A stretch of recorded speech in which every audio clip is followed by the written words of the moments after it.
Hello guys! Wait lang, di ako makasalita.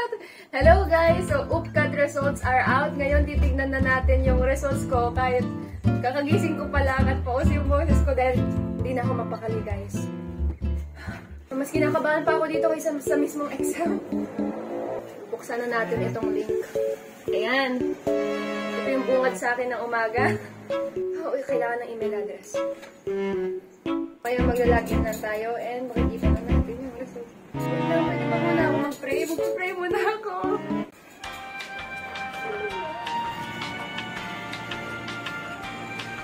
A few moments later. May pinapasubmit pa sa aking code.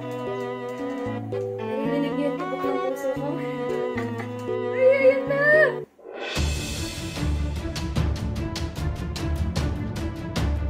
Mas dapat maganda ako dyan.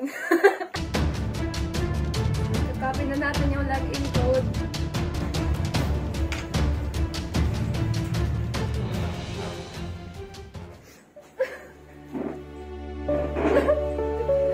Thank you for your participation in the UP Culture with more. Congratulations!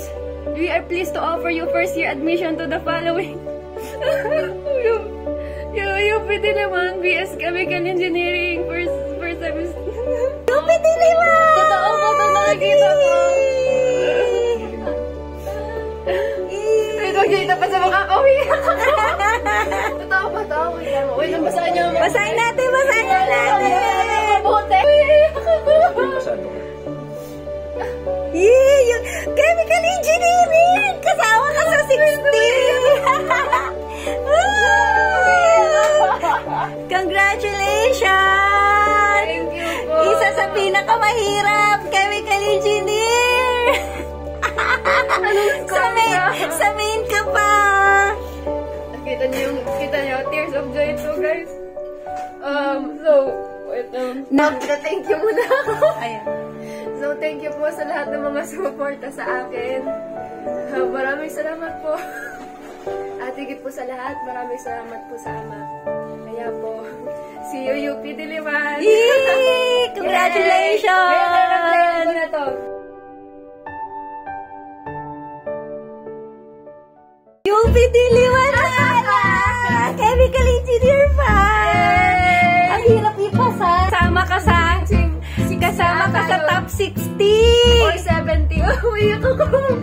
Iyak na naman ako. Sasaksak mo na parang electric pan tayo. Isasaksak ko na parang electric pan. Are you sure you want to accept the following offer in UP Diliman? Admission slot for BS Chemical Engineering. Yay! Ang chemical engineer. Sa UP Diliman.